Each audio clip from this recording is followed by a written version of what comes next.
What's going on, everybody? You're watching GTSam. I'm Sam, and we are back with one of my favorite maintenance items ever do on a car, and that is transmission work. Yep, we're gonna go ahead and do a drain and fill on this beautiful Buick LeSabre from 2001, and you notice the key word there, drain and fill.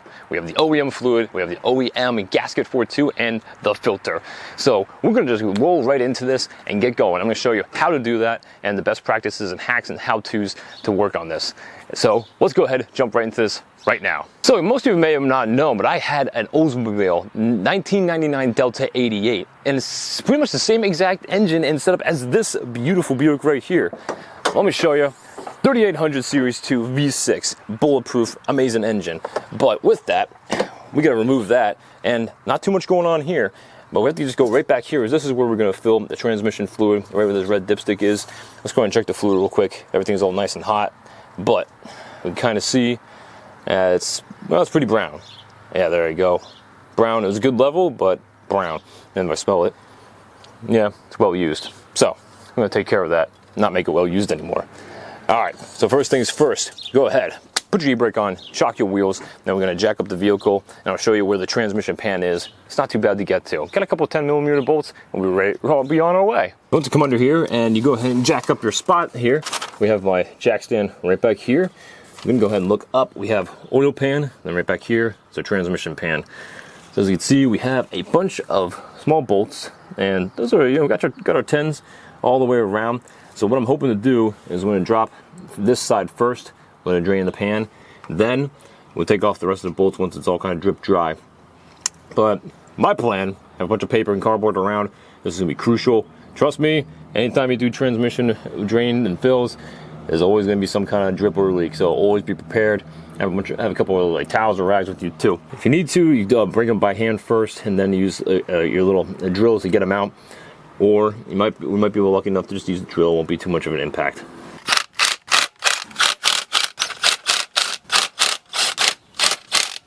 So at this moment, I'm taking everything out, loosening it up just briefly because my plan is to be over here by this oil filter, and that's why I want everything to drop out. And the other side by the wheel, letting that just kind of be a little bit snugger for now.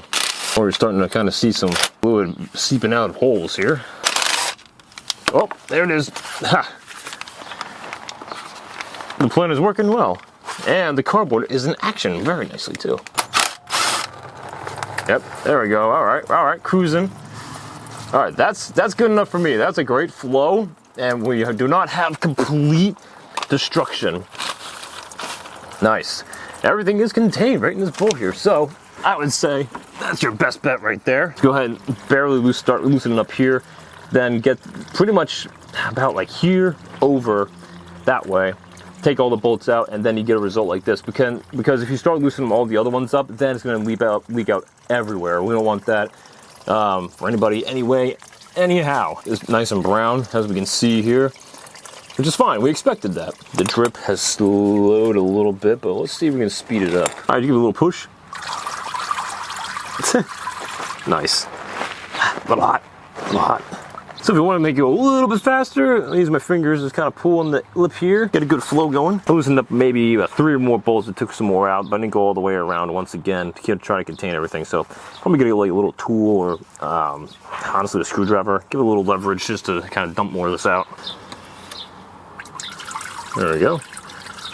Very gently.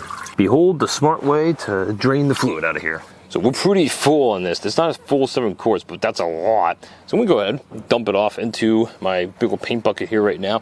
We'll put it back under there, then we'll drop the pan officially. So right now, it's not dripping. We've got enough out for it to be stable. So no issues there. And if a little drip does come out, get some cardboard. But here we are. Let's go ahead, get this done nice, smooth, easy, slowly, so we don't dump it all over the place. Pan is drained out. Now, I'm gonna go ahead, take off the rest of the pan with the rest of these bolts here. Let's get cracking on that. I'm probably gonna have to hold this up with one hand at some point. So what I'm gonna do, put one bolt back on the other corner here, just so it stays in place when it falls, not on me, my arm, and burn my body with fluid. Just gonna kind of keep everything safe here. Oh, there it is again. Man, more fluid's coming out. We just gotta drop this, take it too long. Have some more fluids coming out, see if we can pull. Yes, still more. That's crazy. Screwdriver once again. Whoop. Woohoo, perfect shot. You see that? Oh yeah. Woo. All right. I had one bolt here, another one very loose up here. I think that was it. And so we redirected the flow to like over here at the tip and plopped it right in the pan. Nice. Gonna go up top here. All right, here we go. There it goes. All right, nice and easy. Of course, we're gonna have some fluid just hanging out. So use my left hand here, hold this pan up, get the last bolt out, bring it down the pan. Easy. All right, go for the dip. Yes. All right, people, we were cruising. All right, and that is how you do this job much cleaner. Here is the pan. Now where the results are gunk. So we got some nice gunkage over here. Oh yeah, yeah, we gotta take that out, clean that up. Looking real gritty. Okay, but then we have some important stuff here. This is some thicker material that debris, and I'm just making it worse. Use the other finger. There it is. So got some particles of things here, a little bit bigger than normal. We have some like brown mixture over here, either some kind of moisture or make it like copper material. But either way, this new filter and cleaning up this magnet is going to help tremendously. A new filter. So we're going to use a lot of brake clean for one thing to get this all cleaned up in some rags. Make sure it goes back nicely, and then use this new gasket too. So the power of much brake parts cleaner, we have this beauty right here. Shing, sparkle, sparkle. Looks like brand new, nice clean magnet. The whole thing is clean too. Looks a little wear there, probably from the filter over time. Other than that, nothing to shake a finger at. So let's get the filter off here, and then we're going to start installing everything backwards. So we'll have a little bit of fluid in here, so make sure you have the pan underneath here. Looks like we might get lucky. Should be able to kind of pull. I say pull. Come on out. Don't be shy. Okay, out. After some good pulling, you'll be able to get it out. Now, when you take the filter down, there's actually going to be a piece up in here still that we need to get out. So you want to make sure you have a little, kind of like a little pick or pry tool to get that sucker out of there. If it didn't come out at all, don't want to double up anything either. Make sure we have that out. If you can't get it out, I wouldn't be too concerned if it's like kind of already in there, has a good seal.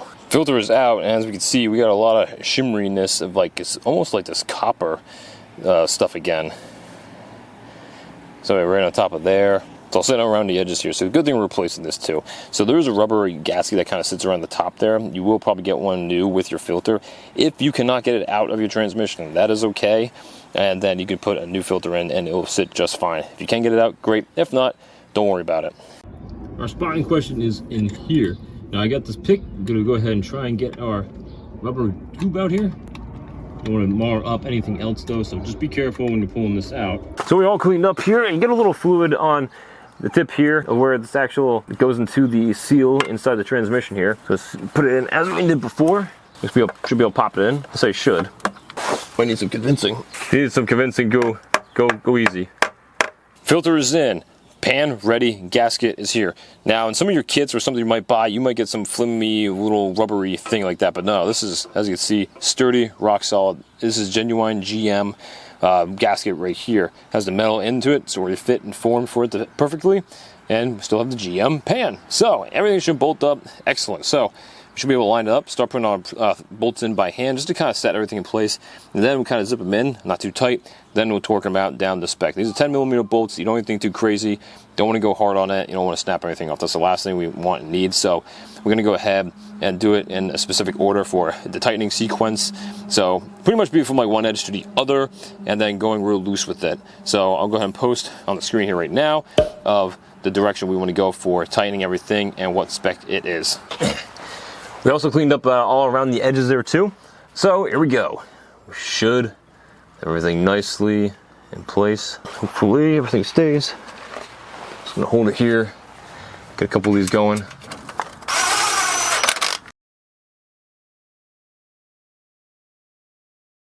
All right, so we went ahead and got the car down safely. Everything is level. We want to make sure it's all level so we can get accurate readings on the fluid on the dipstick here. So right now we're gonna go ahead and fill it up pretty much as we can. Not this full thing. We kind of got to get to the bottom here a little bit, check the level, kind of go from there. So obviously we took out about 6 to 7 quarts. That's a lot. So we have plenty of fluid left. So this is just 1 gallon. So we're gonna put most of that in there, check the fluid here. So get cracking on that. I mean, oh, whoa, yeah, look at that. Bright red fluid. That's what I'm talking about. What do we get out of there? Dark brown / black. Nice. All right, so we'll fill it up pretty much most of the way with most of this jug, and then we'll be right back. All right, so right here in this very nice dipstick here, might be kind of hard to see, but you might be able to see it. Got all kinds of text on here. It's great because it will say, check in park - trans hot.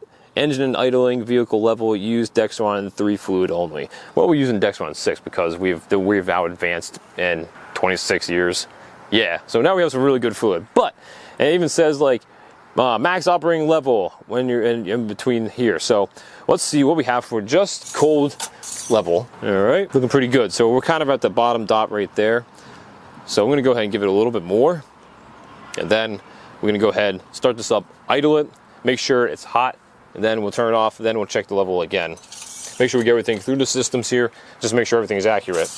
All right, let's add about a quart more, then we'll turn it on, let it run, see how we do. Car is officially warmed up. We got everything and cycled through all the gears. So what you want to do initially, just to let more fluid go through the whole system here, go in the car, you put foot on the brake, go through all the gears, about 3 seconds, let it hold, then go back all the way through, back in the park, and then once it's all warmed up, shut off the car, let the fluid kind of rest and settle for about a minute or so, check the fluid. So, interesting results. Let's see, probably going to be pretty low. What do we get? Oh yeah, that's pretty low.